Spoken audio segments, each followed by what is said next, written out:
avez évidemment beaucoup de souvenirs de toutes ces aventures récurrentes CNDP M23. Qu'est-ce que vous pouvez donner comme réponse à cette préoccupation de Pichu Boulouba? Merci beaucoup. Je m'attendais certainement à une telle question, même si on est dans le commerce extérieur. Mais vous avez commencé par nous indiquer la politique commerciale que nous avons par rapport à tout ce que j'ai dit, démontré tout à l'heure. En fait, c'est 4 éléments importants. Le premier élément, je l'ai évoqué, c'est la diversification de notre économie, c'est-à-dire ne pas nous baser uniquement que sur le secteur minier, mais permettre que le secteur agricole devienne le levier important de la croissance économique. Et j'ai démontré que si on se tourne vers l'agriculture, en complément au secteur minier, en tout cas, la RDC peut se relever dans très peu de temps. Et j'ai donné l'exemple des emplois que procure un hectare et du nombre d'hectares que la RDC dispose pour les multiplier par le nombre d'emplois et tout de suite avoir suffisamment de gens qui ne vont plus se retrouver dans la rue ici à Kinshasa. Le deuxième pilier de la politique commerciale, c'est en fait l'amélioration du climat des affaires. Parce qu'en fait, lorsque vous voyez dans d'autres pays, même les exportations, on a fait une étude pour montrer que exporter un conteneur de la RDC vers l'extérieur vous prend 200 heures. 200 heures. Tandis que la moyenne dans la région est de 50 heures pour exporter un conteneur. Vous voyez déjà que si un opérateur économique pense qu'il va dépenser 200 heures pour exporter ce conteneur et qu'ailleurs il lui faut seulement 50 heures, il va choisir d'aller s'installer dans ces pays-là. Et c'est la raison pour laquelle vous voyez beaucoup d'opérateurs économiques se délocaliser de la RDC pour aller habiter les pays voisins parce qu'ils estiment que là, le climat des affaires est bon. Donc c'est un pilier important de notre politique commerciale. Le troisième pilier, en fait, c'est la promotion des exportations pour ne pas subir seulement le coût des importations. Parce que depuis 2019, on a fait les statistiques de nos importations. On était à 7 milliards d'importations chaque année. Aujourd'hui, on est près de 20 milliards d'importations. Alors pour ceux qui ont le langage économique, quand les importations sont supérieures aux exportations, eh bien votre balance commerciale est en déséquilibre. Et donc ça a un impact sur même votre économie. Et donc parmi les éléments qui font notre politique commerciale, c'est d'accroître les exportations. Parce que qui dit exportation, dit rentrée de devises. Et donc, lorsque nous allons accroître les volumes de nos exportations, ça va permettre au pays de gagner suffisamment en devises. Et le quatrième pilier de notre politique commerciale, c'est l'intégration économique. C'est-à-dire, nous avons beaucoup d'organisations, comme la SADC, comme la CEAC, comme l'EAC, et maintenant à la tête desquelles nous avons l'Organisation mondiale du commerce, nous avons la CNUSED, qui est cette conférence des Nations Unies sur le commerce et le développement. Nous avons les centres du commerce international que nous avons vus à Genève. Et donc, tous ces éléments-là, nous en avons fait une politique de la RDC pour que nous ne soyons plus absents dans ces structures-là. Ce sont ces structures qui accompagnent tous les pays qui ont réussi en commerce international. Quand vous voyez les gens formés, quand vous voyez comment des pays ont gagné les marchés, soit chinois, soit américains, soit européens, c'est parce qu'ils ont été formés par l'Organisation mondiale du commerce. Et donc l'absence de la RDC dans ces structures-là nous a préjudiciés et ça fait que nos producteurs locaux ne savent pas effectivement capter tous ces marchés. Maintenant, revenons à la question sur la présence du président honoraire à Goma. Je me pose la question si je dois parler à l'affirmatif ou au conditionnel. Parce que je connais les fils de Musée, je connais l'ancien président pour avoir travaillé avec lui. Je suis en train de me poser la question si c'est une silhouette qu'on aurait aperçue à Goma ou alors c'est la même personne que je connais. Parce qu'en fait, la personne que je connais n'aurait pas dû se retrouver à Goma. Au regard de toute la lutte qu'il a menée, parce que j'en suis témoin.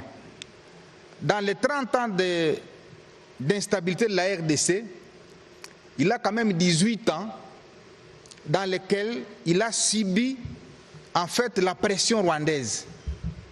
Quand vous prenez la guerre qui a éclaté le 2 août, j'étais à Goma, 1998.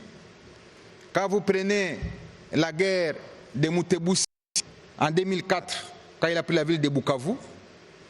Quand vous prenez la guerre du CNDP entre 2006 et 2007, là je suis gouverneur en 2007, et la manière dont nous avons affronté cette guerre-là, le 29 octobre 2008, Laurent Nkunda voulait prendre la ville de Goma, et le président de la République de l'époque m'appelle à la résistance, pour qu'on résiste.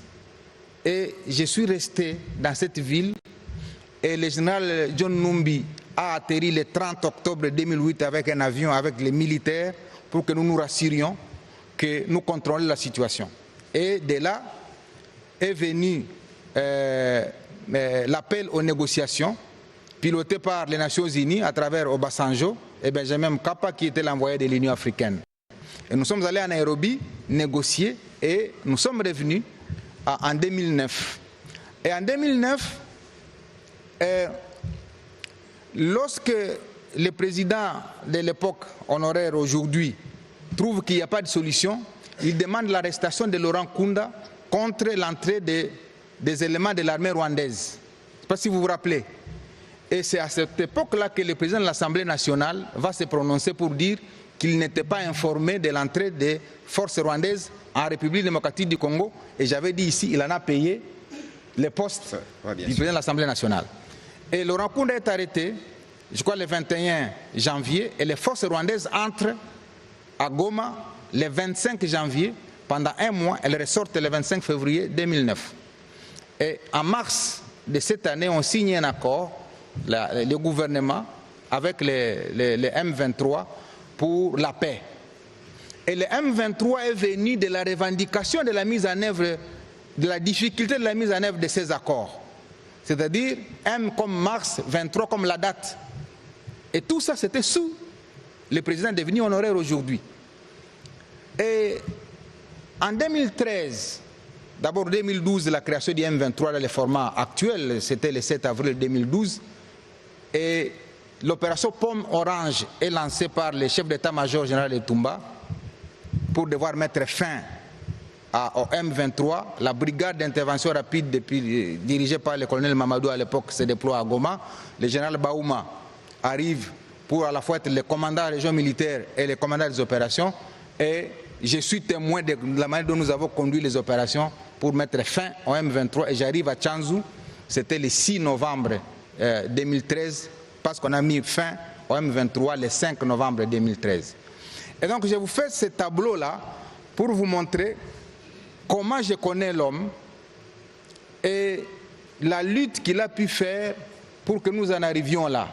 Maintenant, c'est la raison pour laquelle je me pose la question si c'est la silhouette de la personne ou c'est la personne elle-même. Alors, je réponds à ma question moi-même, parce que lorsque j'ai suivi quand même son discours, je suis arrivé à comprendre qu'il a lui-même annoncé que bientôt il sera à Goma.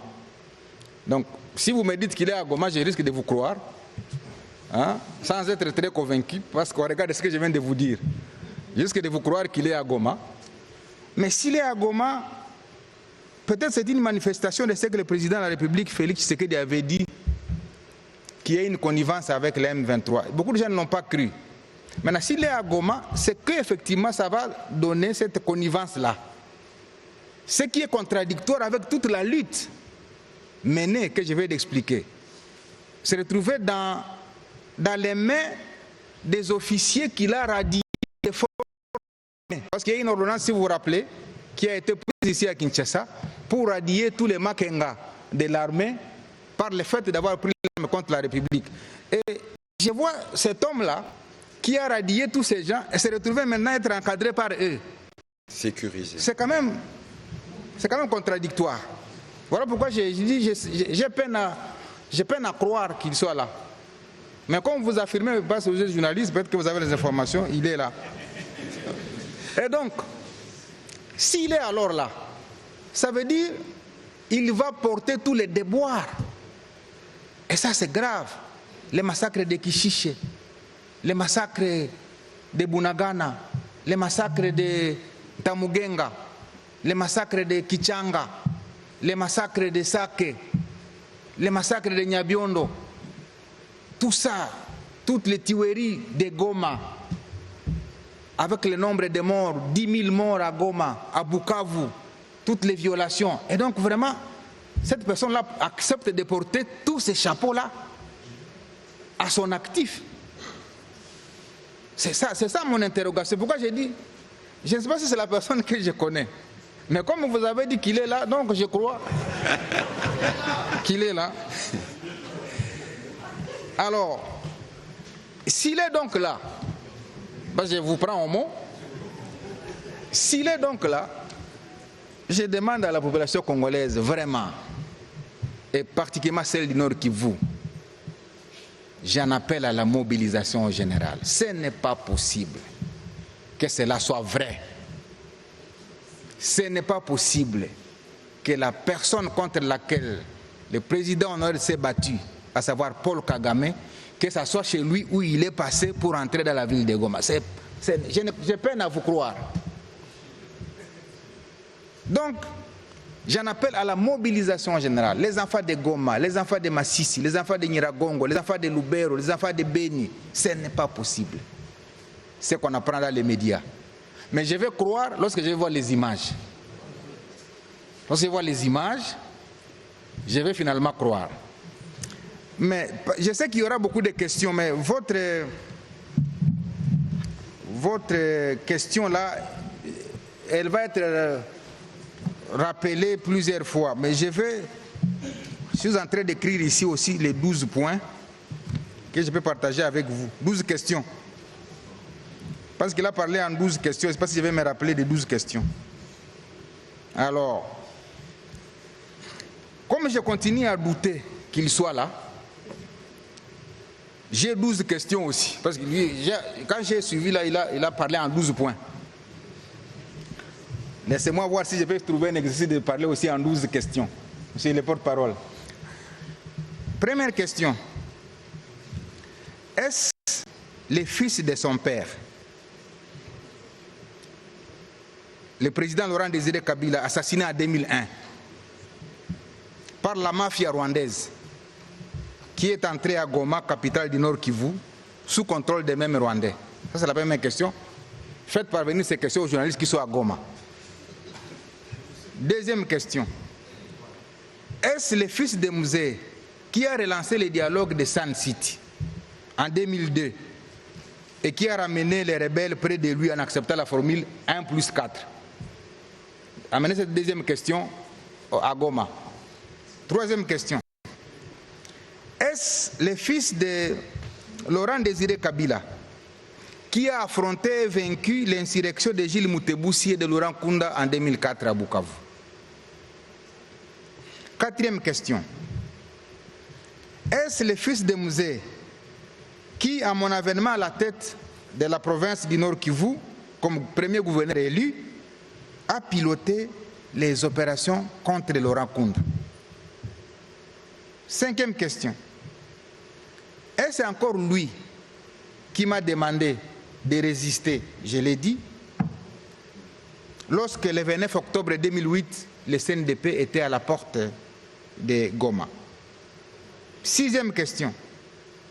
Est-ce le fils de Musée qui, en janvier 2009, a demandé l'arrestation de Laurent Kunda par l'armée rwandaise et accepté l'arrivée de cette même au Nord Kivu à travers l'opération Umojawetu, je l'ai dit, du 25 janvier au 25 février 2009, et consécutivement, est-ce le fils de Musée qui avait demandé au président de l'Assemblée nationale de l'époque de démissionner parce qu'il n'était pas informé de l'entrée des troupes rwandaises?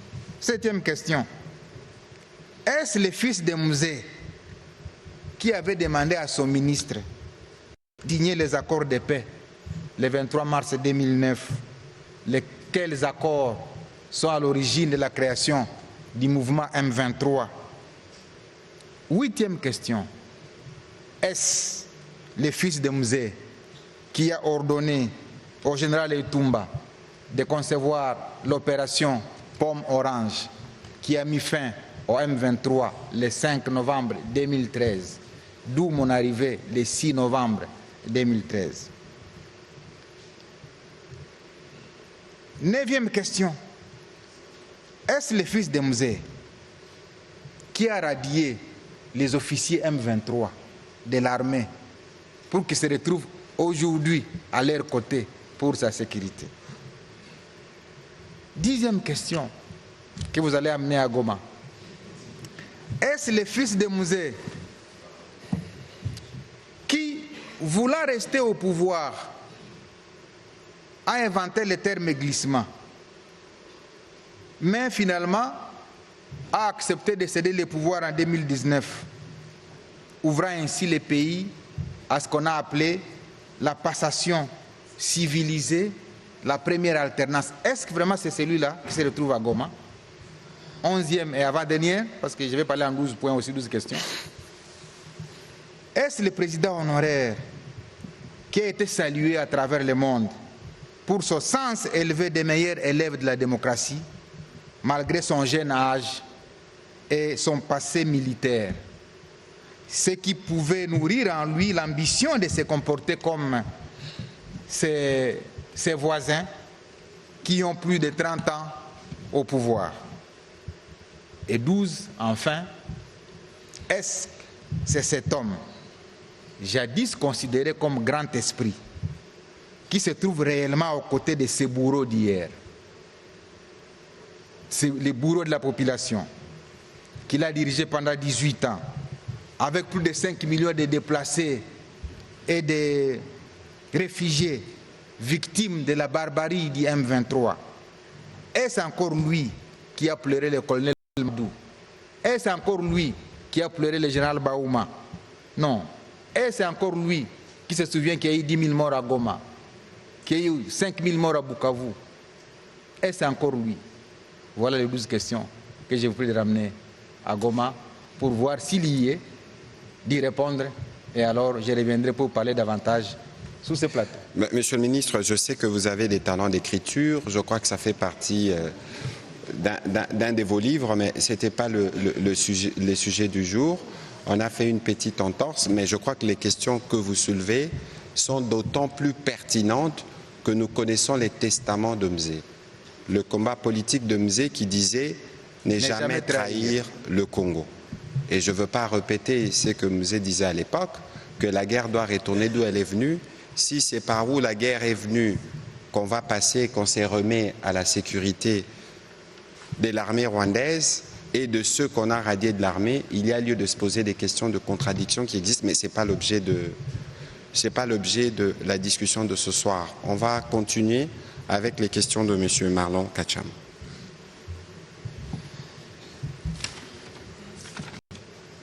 Bonsoir, Monsieur le ministre. Rassurez-vous, je n'ai pas 12 questions. J'ai 2 questions. De toute façon, il n'y aura plus de questions.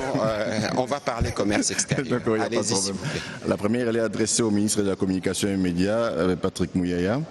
C'est une question ayant trait à la déclaration des principes de l'accord entre la République démocratique du Congo, les États-Unis d'Amérique ainsi que le Rwanda. Monsieur le ministre, où en sommes-nous aujourd'hui? Faut-il déjà espérer la conclusion de l'accord formel et de ses retombées économiques pour notre pays, la République démocratique du Congo? Ça, c'est une question qui vous est adressée. Et une autre question, c'est au ministre Paluku. Comment le gouvernement se prépare-t-il à absorber dans l'économie congolaise des investissements américains prévus de 500 milliards de dollars américains en 15 ans? Ce sont là mes 2 petites questions, pas 12. Alors, sur la première question, évidemment, il y a des discussions en cours. Au moment où nous parlons, la déclaration de principe qui s'était assise sur 6 principes. Le premier, c'est la souveraineté, l'intégrité territoriale de la RDC. Le deuxième principe, c'est porté sur des préoccupations sécuritaires, de comment les 6 principes, c'est les principes à partir desquels l'accord sera décliné. Et donc, il y a évidemment le principe sacro-saint que nous avons plusieurs fois rappelé sur la souveraineté et l'indépendance de la RDC, donc l'intangibilité et le respect strict de nos frontières. Le deuxième principe qui concerne les préoccupations sécuritaires. Ça veut dire que quand on aura signé l'accord, on aura défini les mécanismes à partir desquels on va traiter des questions sécuritaires entre nous et le Rwanda pour éviter d'en arriver au point que nous avons connu. Le troisième principe, c'est les principes liés à l'intégration.